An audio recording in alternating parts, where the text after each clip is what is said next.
All right, we're on part 2 of the Fanboys Anonymous monthly meeting, roundtable discussion, podcast, YouTube, audio, clip show, etc. That's exactly what it's called. That's going to be the full name of this. Even with etc. written out, not just etc. We're talking about Spider-Man, and the last topic we were on was basically kind of talking about how does he sew his suit and blah, blah, blah. Well, listen. Why? I mean, I can totally see somebody sewing their own suit because people do it all the time. But why go that length to make it look so freaking complex with like the rubber looking paint on it and stuff, and like he like cut soles of his like running shoes and sewed them onto the suit.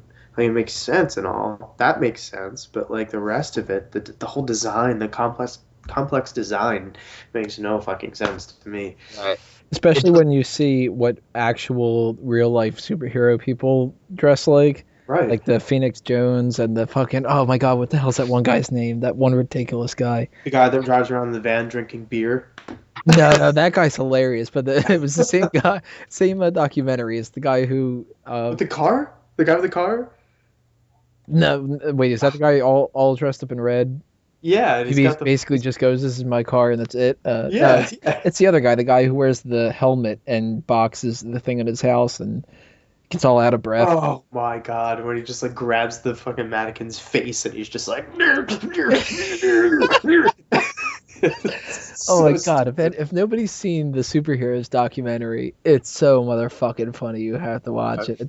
One of the best things I've ever seen. I laughed my ass off the entire fucking time because it's just so fucking ridiculous the way that some of the people act. And then there's a couple of people that are legitimately kind of cool. Yeah.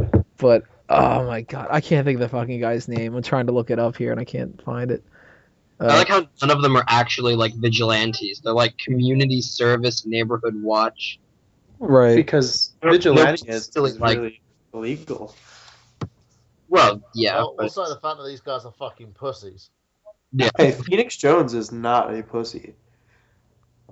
Phoenix Jones is after he unmasked himself, after he pulled a Spider-Man in Civil War, he became an MMA fighter. That's what he does now.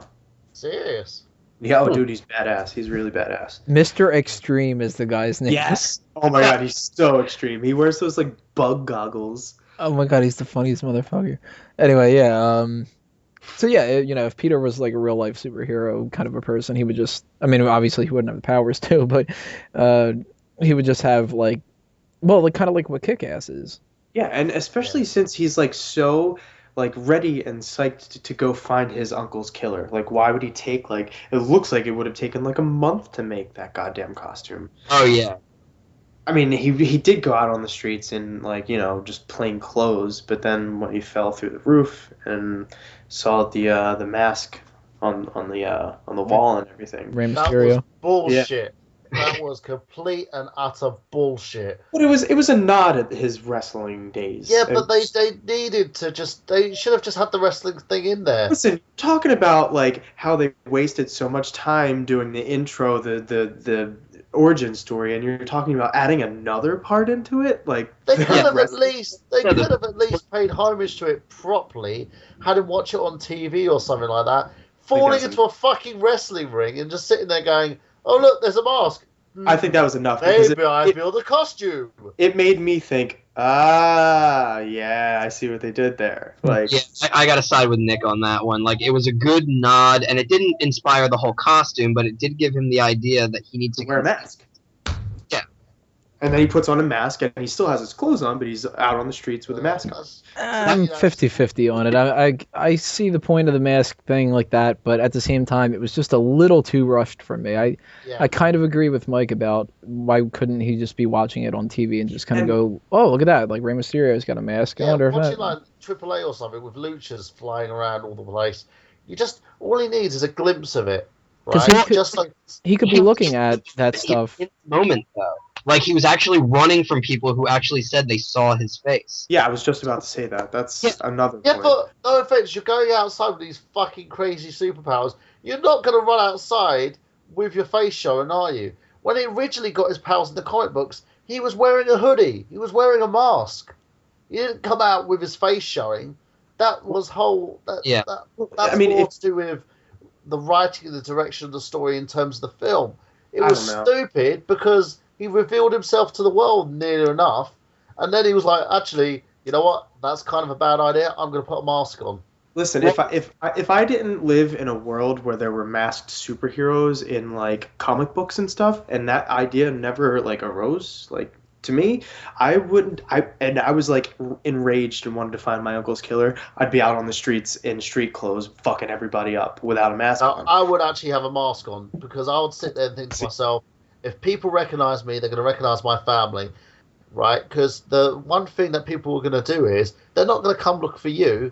If you're disappeared somewhere or you've run off somewhere, they're going to go look for your mum. They're going to go look for your dad. They're going to go look for your brother or sister. They're not going to look for anybody with Peter's family because they're all fucking dead. Yeah. But they're still going to look for his aunt, aren't they? So yeah, but remember, he's in high school. He's a kid. He's not thinking. He's stupid. Yeah, he doesn't care about his aunt anyway. He can't even pick up eggs for her. Oh, he can actually put together a costume and build web shooters, but he's still not thinking. Dude, when you're angry, well, he's book smart. He's a bright kid. He just doesn't have any common sense. It's the whole montage that is just made for show because he's a bright kid and he can obviously do that himself, but it was way too rushed. And the main thing about it is to show how, because Maguire's Parker, obviously he wasn't. It wasn't like Parker in the comics. He wasn't an asshole. He wasn't a dick. And the way Garfield had it, they were trying to portray him as how he really was, just a stupid, idiotic, sarcastic asshole. Just a kid, basically. Yeah, he's book smart, but he has common sense. And the fact that his uncle died, it basically just sparked something that, it's like, fuck it. No, but the problem is, though, they made Garfield's Parker was too cool. That was the issue. He was too cool. I'd rather have a too cool one, though, than a complete pussy like Maguire. Maguire Parker sucked. Yeah, I hated Tobey Maguire. I couldn't stand his fucking ugly face. But again, his Parker was from the 1970s, the 1980s sort of thing. Right. So you can understand where he drew strength from. Now, Garfield's Parker, they tried to draw it from the Amazing Spider-Man, but even with the Ultimate Spider-Man comic books, he wasn't as cool as that. I would have rather had like someone who was more of a social outcast. But he was book smart, but he was a social outcast. Capability.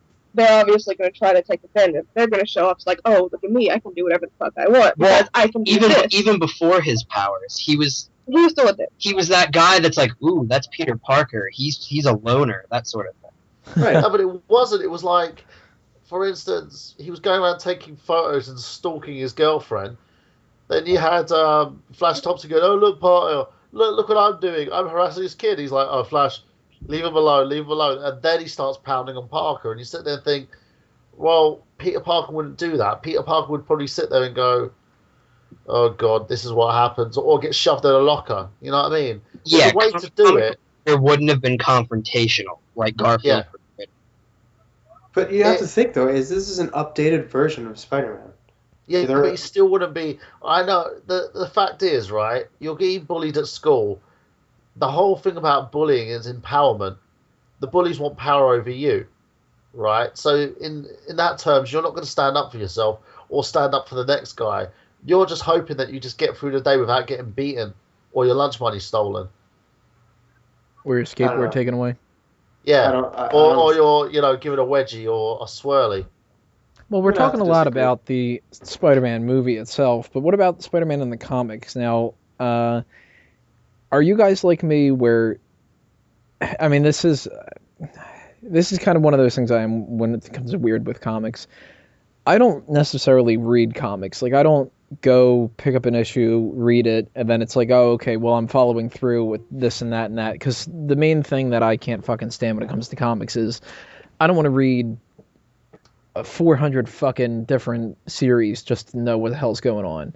If they had like one thing, like just this is Spider-Man, I would probably read it. I'm not going to read Amazing Spider-Man, Spider-Man, Sensational Spider-Man, Spectacular Spider-Man.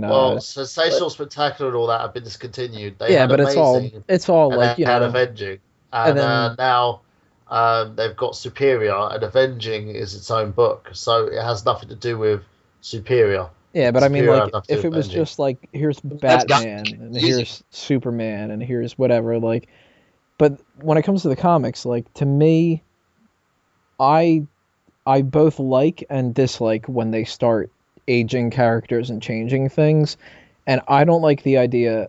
I mean, I like the idea for the future that Peter becomes a teacher. I don't like the idea of reading a comic where Peter is a teacher. I still want Peter to be that maybe like 18-year-old kind of kid who works at the Daily Planet, Daily Bugle, and Wrong guy, Tony. right. Still gonna put a cape on now, is But he works at the Bugle and takes pictures and is Spider-Man. Like, I don't want a Spider-Man who's 30 and married and whatever. But I also don't want them to do that and then just go fucking back to it and then change and then go fucking back to it again and everything like that. My Yeah. issue with the comics, though, is progression is fine. Okay, progression is fine, and the issue that I had with this whole situation was there was a Get Out when they introduced the Clone Saga. There was a Get Out to sort of bring Peter back to that sort of humble roots of I'm single, I'm living my life, while they allow the original Peter Parker and Mary Jane to have their swan song. But instead, they kept going back and forth and back and forth. And, oh, we're going to take this step. Oh, you know what? Actually, we're not going to do that now. We're just going to go this direction. Oh, no, we're going to go this direction. They're going to go this direction. And they keep backpedaling. The brass at Marvel keep backpedaling, which causes the major issue.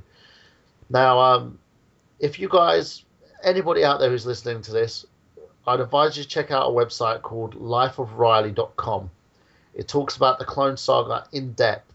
Everything from the first time it happens in the 80s, where Peter leaves the body on the smokestack, to when they bring the saga back, straight down to the reintroduction of Norman Osborn and when they kill off Ben Reilly. It's an amazing read, and it really makes sense to what they're doing. Now, as you were saying, Tony, the whole sense of progression, I have no issue with it. I like it when characters age and when characters, go through their bits and pieces and then eventually step out the limelight for someone else to come and take the role. Well, see, I like That's when what it you should- age some parts. I just don't want to change the dynamic. Like, to me, the perfect example is Dick Grayson goes from Robin to Nightwing. He's still underneath Batman. We have a new Robin. Maybe we kill Jason Todd, but then we have a new Robin and Tim Drake. Now we have a new Robin and Damian, but I still like that because it's still the Bat family. It's still Batman goes out there with his family and fights crime and all that. By the way, the name Red Robin is so fucking gay. It's a fucking So burger joint. Fucking- But yeah. but I like when they do that. I don't like if they were to do something like well, for instance, like how they keep changing. Now Cyclops is a bad guy, and he's this other group of No, people. but again, and- I like that. I do like the fact that Cyclops was supposed to be the savior of all mutants and then got corrupted by the same entity that killed his girlfriend, or his wife, so to speak. They're doing a very interesting story with that. I'm not going to go too much into detail, but they had this thing that Iceman said going, oh, what if Scott from back when we were X-Men saw what Scott's doing now? You know, I bet he wouldn't stand for this shit. And Beast actually went back in time, brought the old X-Men back to deal with this shit. And it's gotten really interesting because Scott's been confronted by himself and Jean Grey and all that lot. And they're all standing there. And Iceman's getting freaked out because he's standing next to his younger self. He's like, does anyone else find this weird? And it brings out this whole new dynamic.